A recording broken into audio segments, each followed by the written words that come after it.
हमारा next topic है elimination reaction, जिसको हम डिहाइड्रो हैलोजिनेशन भी कहते हैं। इससे पहले हम न्यूक्लियोफिलिक सब्स्टिट्यूशन रिएक्शन पढ़ चुके हैं, इसकी पूरी टाइप पूरा कहानी ख़त्म कर चुके हैं। और आगे ये पहले एलिमिनेशन रिएक्शन, उसके बाद रिएक्शन विथ मेटल भी हम पढ़ेंगे, जिसके अंतर्गत ग्रिग्नार्ड रिएजेंट और उर्ज रिएक्शन जो बहुत ही इम्पोर्टेंट है 12th केमिस्ट्री ऑर्गेनिक केमिस्ट्री के लिए, तो हम उसको भी कंप्लीट करेंगे। तो स्टार्ट करते हैं। एलिमिनेशन रिएक्शन में हम लोग फॉर्मेशन ऑफ एल्कीन के बारे में पढ़ेंगे, ठीक है। और एलिमिनेशन रिएक्शन को डिहाइड्रोहेलोजिनेशन भी कहते हैं, जिसका मतलब होता है रिमूवल। डी का मतलब हाइड्रो का मतलब हाइड्रोजन और हेलोजिनेशन का मतलब हेलोजन होता है। यहाँ पे देखेंगे हम लोग कि जब CH3 CH2 और CH3 CH2 Cl को जब KOH के साथ रिएक्ट करते हैं तो CH2 CH2 एल्कीन H2O और KCl निकलता है। अब इसका मैकेनिज्म समझेंगे हम लोग कि कैसे होता है, ठीक है।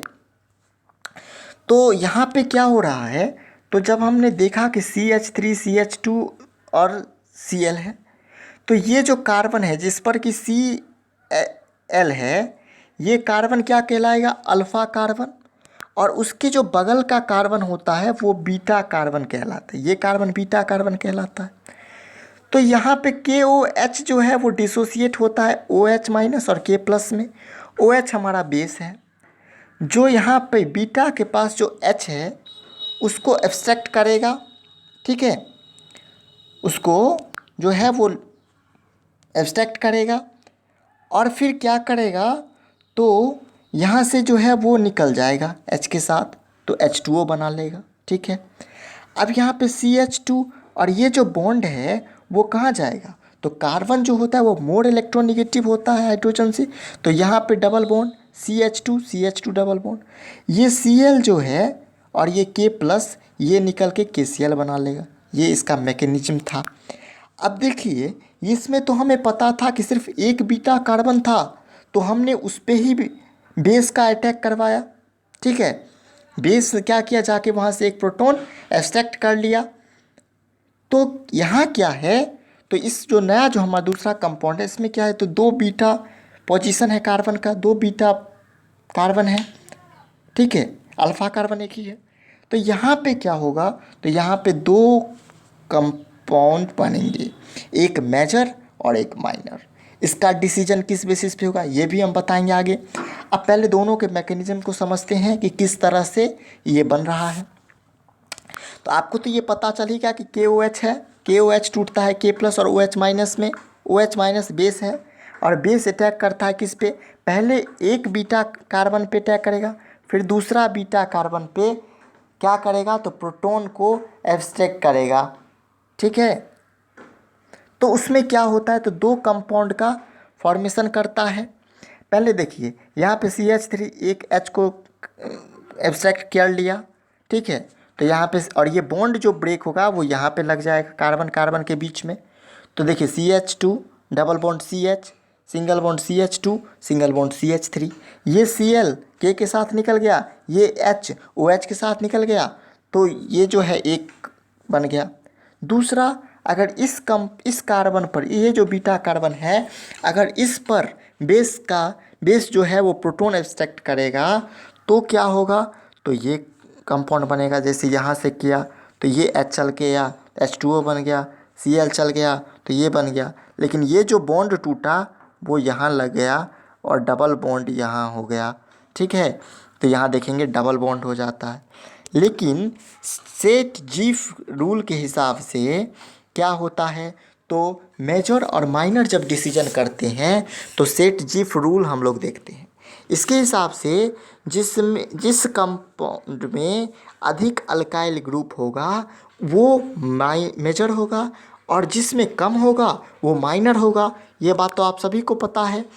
तो देखते हैं, पहले क्या करेंगे, डबल बॉन्ड और डबल बॉन्ड जो कार्बन है उसमें C डबल बॉन्ड कर लेंगे। उसके बाद देखिए यहाँ पे क्या है, CH2 है तो दो H हो गया यहाँ पे।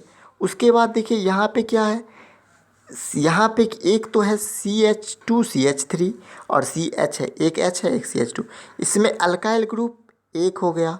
और इसमें क्या हुआ, तो एक CH3 यहाँ, एक CH3 यहाँ, 2 अल्काइल हो गया, मेजर हो गया, तो 81% ये, 19% ये माइनर हो गया ये।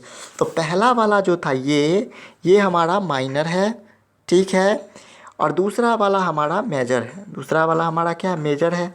ये 81% है, ये 19% है। तो अब हम क्या करेंगे, बढ़ते हैं आगे, ठीक है। तो अब दूसरा जो टॉपिक था हमारा, मतलब दूसरा रिएक्शन जो था, रिएक्शन विथ मेटल, ये अल्काइल हैलाइड तीसरा रिएक्शन शो करता है। और ये chemical properties of halo alkane का लास्ट टॉपिक है। अब देखेंगे आगे। तो यहाँ पे क्या है, रिएक्शन विथ मेटल। तो इसमें एक टर्म आता है ऑर्गेनोमेटेलिक कंपाउंड। ऑर्गेनोमेटेलिक कंपाउंड क्या होता है, तो मेटल और कार्बन के बीच यदि कोवैलेंट बॉन्ड है, मेटल और कार्बन के बीच जो किसी कंपाउंड में कोवैलेंट बॉन्ड है, तो उसको कहते हैं ऑर्गेनोमेटेलिक कंपाउंड। और रिएक्शन विथ मेटल दो पढ़ेंगे, एक एक्शन विथ मैग्नीशियम और एक एक्शन विथ सोडियम।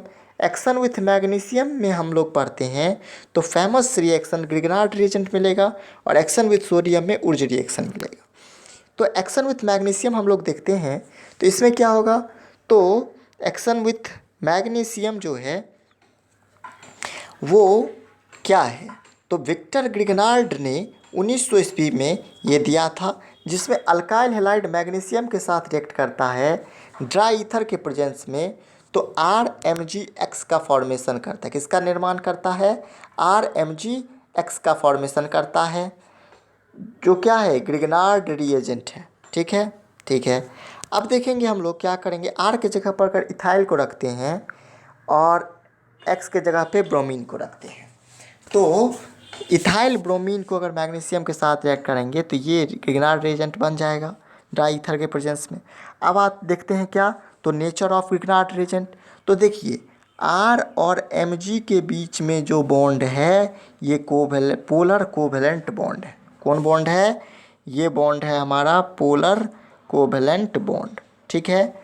और Mg और X के बीच में जो बॉन्ड है ये बॉन्ड है आयनिक बॉन्ड। कौन बॉन्ड है, आयनिक बॉन्ड। तो क्या है, देखिए RMg के बीच में कोवैलेंट बॉन्ड है और MgX के बीच में आयनिक बॉन्ड है। कोवैलेंट बॉन्ड भी कैसा, पोलर कोवैलेंट बॉन्ड। अब ये जो ग्रिग्नार्ड रिएजेंट है वो बहुत ही रिएक्टिव है, क्यों, क्योंकि पोलर कोवैलेंट बॉन्ड है, ठीक है। अगर ये वैसे ही छोड़ दिया, मॉइस्चर में भी ये रिएक्ट कर जाता है। देखिए RMgX को अगर H2O के साथ करेंगे तो H2O जो है वो डिसोसिएट होता है H+OH- में, तो क्या होगा, RH होगा, मतलब अल्केन का बना लेता है, और MgOHX बाहर निकल जाता है। तो आगे बढ़ते हैं, तो एक्शन विथ सोडियम हम लोग देखेंगे, बहुत ही इम्पोर्टेंट है ये। इसको रिएक्शन को हम लोग ऊर्ज रिएक्शन कहते हैं। इसको क्या कहते हैं, ऊर्ज रिएक्शन कहते हैं। बहुत ही इम्पोर्टेंट रिएक्शन है, नेम्ड रिएक्शन के रूप में ये। तो इसमें क्या है, एक्शन विथ सोडियम, तो जब हम अल्काइल हैलाइड को सोडियम मेटल के साथ रिएक्ट करते हैं, ठीक है, सोडियम मेटल के साथ रिएक्ट करते हैं 2NaXR। जब अल्काइल हैलाइड को सोडियम मेटल के साथ रिएक्ट करते हैं तो डाई अल्काइल का फॉर्मेशन होता है, यानी कि अल्केन का फॉर्मेशन होता है, ठीक है। तो यही ऊर्ज रिएक्शन हमारा है। अब अगर हमने देखें कि 2CH3 है, यही तो है, 2R है, ठीक है, और क्या है, Cl है, 2 अल्काइल हैलाइड है और प्लस 2 सोडियम है, ये हम लोग समझते हैं। 2Na किसके प्रेजेंस में, तो ड्राई ईथर के प्रेजेंस में, तो क्या होगा, CH3 एक बन जाएगा, CH3 क्या होता है, देखिए, तो C2H6 क्या होगा, तो C2H6 होता है इथेन। तो क्या बन गया, अल्केन का फॉर्मेशन होता है किससे, तो अल्केन का फॉर्मेशन होता है ऊर्ज रिएक्शन में, ठीक है। तो ऊर्ज रिएक्शन में रिएक्ट क्या करता है, अल्काइल हैलाइड किसके साथ, सोडियम के साथ, किसके प्रेजेंस में, ड्राई ईथर के प्रेजेंस में, क्या बनता है, तो एल्केन बनता है। Thanks for watching.